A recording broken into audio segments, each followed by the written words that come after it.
Nicholas Nickleby by Charles Dickens, Chapter 2, Part 2. The committee stood up and clapped their hands for joy, and while they were clapping them, in came Sir Matthew Pupker, attended by 2 live members of Parliament, one Irish and one Scotch, all smiling and bowing and looking so pleasant that it seemed a perfect marvel how any man could have the heart to vote against them. Sir Matthew Pupker, especially, who had a little round head with a flaxen wig on the top of it, fell into such a paroxysm of bows that the wig threatened to be jerked off instantly. When these symptoms had in some degree subsided, the gentlemen who were on speaking terms with Sir Matthew Pupker,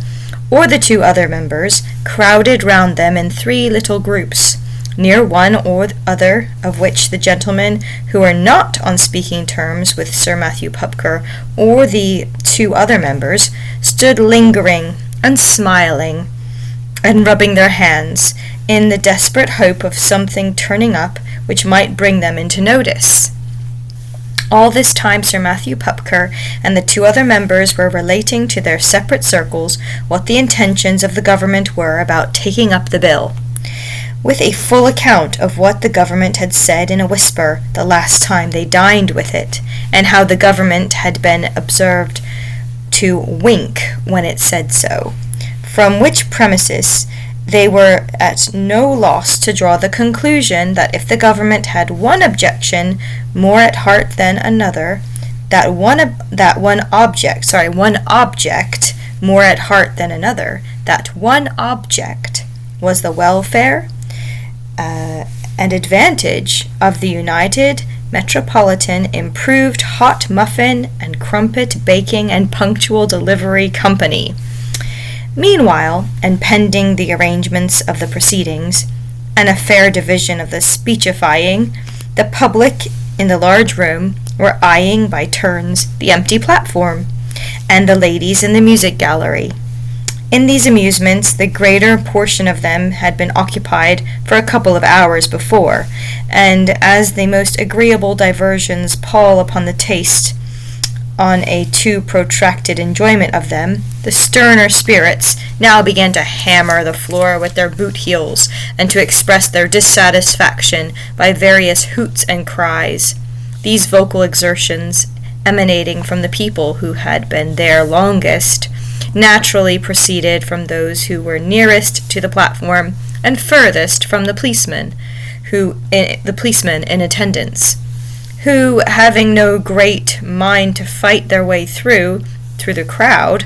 but entertaining nevertheless a praiseworthy desire to do something to quell the disturbance, immediately began to drag forth by the coat-tails and collars all the quiet people near the door, at the same time dealing out various smart and tingling blows with their truncheons, after the manner of that ingenious actor Mr. Punch, whose brilliant example both in the fashion of his weapons and their use this branch of the executive occasionally follows. Several very exciting skirmishes were in progress, when a loud shout attracted the attention even of the belligerents, and then there poured onto the platform from a door at the side a long line of gentlemen with their hats off, all looking behind them and uttering vociferous cheers, the cause whereof was sufficiently explained when Sir Matthew Pupker and the 2 other real members of Parliament came to the front amidst deafening shouts, and testified to each other in dumb motions that they had never seen such a glorious sight as that in the whole course of their public career. At length, and at last, the assembly left off shouting, but Sir Matthew Pupker being voted into the chair, they underwent a relapse which lasted 5 minutes. This over, Sir Matthew Pupker went on to say what must be his feelings on that great occasion, and what must be that occasion in the eyes of the world, and what must be the intelligence of his fellow countrymen before him, and what must be the wealth and respectability of his honorable friends behind him. And lastly, what must be the importance to the wealth and happiness and comfort, the liberty, the very existence of a free and great people, in such an institution as the United Metropolitan Improved Hot Muffin and Crumpet Baking and Punctual Delivery Company. Mr. Bonney then presented himself to move to the first resolution, and having run his right hand through his hair and planted his left in an easy manner in his ribs, he consigned his hat to the care of the gentleman with the double chin, who acted as a species of bottle holder or orators to the orators generally, and said he would read to them the first resolution: that this meeting views with alarm and apprehension the existing state of the muffin trade in this metropolis and its neighborhood, that it considers the muffin boys, as at present constituted, wholly undeserving the confidence of the public, and that it deems the whole muffin system alike prejudicial to the health and morals of the people, and subversive of the best interests of a great commercial and mercantile community. The honorable gentleman made a speech which drew tears from the eyes of the ladies and awakened the liveliest emotions in every individual present. He had visited the houses of the poor in the various districts of London, and had found them destitute of the slightest vestige of a muffin, which there appeared too much reason to believe some of these indignant persons did not taste from year's end to year's end. He had found that among the muffin sellers there existed drunkenness, debauchery, and profligacy, which he attributed to the debasing nature of their employment at present exercised. He had found the same vices among the poorer class of people who ought to be muffin consumers, and this he attributed to the despair engendered by their being placed beyond the reach of that nutritious article, which drove them to seek a false stimulant in intoxicating liquors. He would undertake to prove before a committee of the House of Commons that there existed a combination to keep up the price of muffins and to give the bellmans a monopoly. He would prove it by bellmen at the bar of that house, and he would also prove that these men corresponded with each other by secret words and signs as Snooks, Walker, Ferguson, Is Murphy right, and many others. It was this melancholy state of things that the company proposed to correct, first, by prohibiting, under heavy penalties, all private muffin trading of every description. Secondly, by themselves supplying the public generally and the poor at their own homes with muffins of first quality at reduced prices.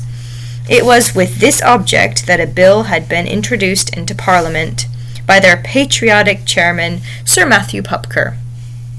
It was this bill that they had met to support. It was the supporters of this bill who would confer undying brightness and splendor upon England, upon the name of the United Metropolitan Improved Hot Muffin and Crumpet Baking and Punctual Delivery Company. He would add, with a capital of 5 millions in 500,000 shares of £10 each. Mr. Ralph Nickleby seconded the resolution, and another gentleman, having moved that it be amended by the insertion of the words "and crumpet" after the word muffin, whenever it occurred, it was carried triumphantly. Only one man in the crowd cried "No!" and he was promptly taken into custody and straightway borne off. The second resolution, which recognized the expediency of immediately abolishing all muffin or crumpet sellers, all traders in muffins or crumpets, and of whatsoever description, whether male or female, boys or men, ringing handbells or otherwise. This was moved by a grievous gentleman of semi-clerical appearance, who went at once into such deep pathetics that he knocked the first speaker clean out of the course in no time. You might have heard a pin fall, a feather, as he described the cruelties inflicted on the muffin boys by their masters, which he very wisely urged were in themselves a sufficient reason for the establishment of that inestimable company. It seemed that the unhappy youths were nightly turned out into the wet streets, and at the most inclement periods of the year, to wander about in darkness and rain, or it might be hail or snow, for hours together, without shelter, food, or warmth. And let the public never forget upon the latter point, that while the muffins were provided with warm clothing and blankets, the boys, who were wholly unprovided for and left to their own miserable resources. Shame. The honorable gentleman related one case of a muffin boy who, having been exposed to this inhumane and barbarous treatment for no less than 5 years at length, fell a victim to a cold in the head, beneath which he gradually sunk, until he fell into a perspiration and then recovered. This he could vouch for on his own authority, that he had heard, and he had no reason to doubt that fact, of a still more heart-rendering and appalling circumstance. He had heard of the case of an orphan muffin boy, who, having been run over by a hackney carriage, had been removed to the hospital, and had undergone the amputation of his leg below the knee, and was now actually pursuing his occupation on crutches. Fountain of justice, were these things to last? This was the department of the subject that took the meeting, and this was the style of speaking to enlist their sympathies. The men shouted, the ladies wept into their pocket handkerchiefs till they were moist, and waved them till they were dry. The excitement was tremendous, and Mr. Nickleby whispered his friend that the shares were thenceforth at a premium of 25%. The resolution was of course carried with loud acclamations, every man holding up both hands in favor of it, as he would in his enthusiasm have held up both legs also, if he could have conveniently accomplished it. This done, the draft of the proposed petition was read at length, and the petition said, as all petitions do say, that the petitioners were very humble, and the petitioned very honorable, and the object very virtuous. Therefore, said the petition, the bill ought to be passed into a law at once,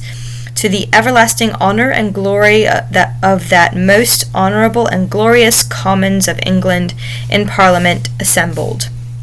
Then the gentleman who had been at Crockford's all night, and who had looked something the worse about the eyes in consequence, came forward to tell his fellow countrymen what a speech he meant to make in favor of that petition whenever it should be presented, and how desperately he meant to taunt the Parliament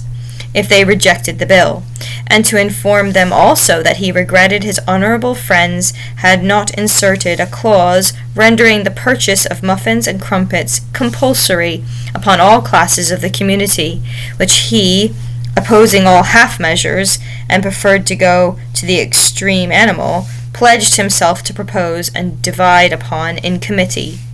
After announcing this determination, the honourable gentleman grew jocular, and as patent boots, lemon-colored kid gloves, and a fur coat collar assist jokes materially, there was immense laughter and much cheering, and moreover such a brilliant display of ladies' pocket handkerchiefs as threw the grievous gentleman quite into the shade. And when the petition had been read and was about to be adopted, there came forward the Irish member, who was a young gentleman of ardent temperament, and such a speech as only an Irish member can make, breathing the true soul and spirit of poetry, and poured forth with such fervor that it made one warm to look at him. In the course whereof he told them how he would demand the extension of that great boon to his native country, how he would claim for her equal rights in the muffin laws, and in all other laws, and how he yet hoped to see the day when crumpets should be toasted in her lowly cabins, and muffin bells should ring in her rich green valleys. And after him came the Scotch member, with various pleasant allusions to the probable amounts of profits, which increased the good humour that the poetry had awakened. And all the speeches put together did exactly what they were intended to do, and established in the hearers' minds that there was no speculation so promising, or at the same time so praiseworthy, as the United Metropolitan Improved Hot Muffin and Crumpet Baking and Punctual Delivery Company.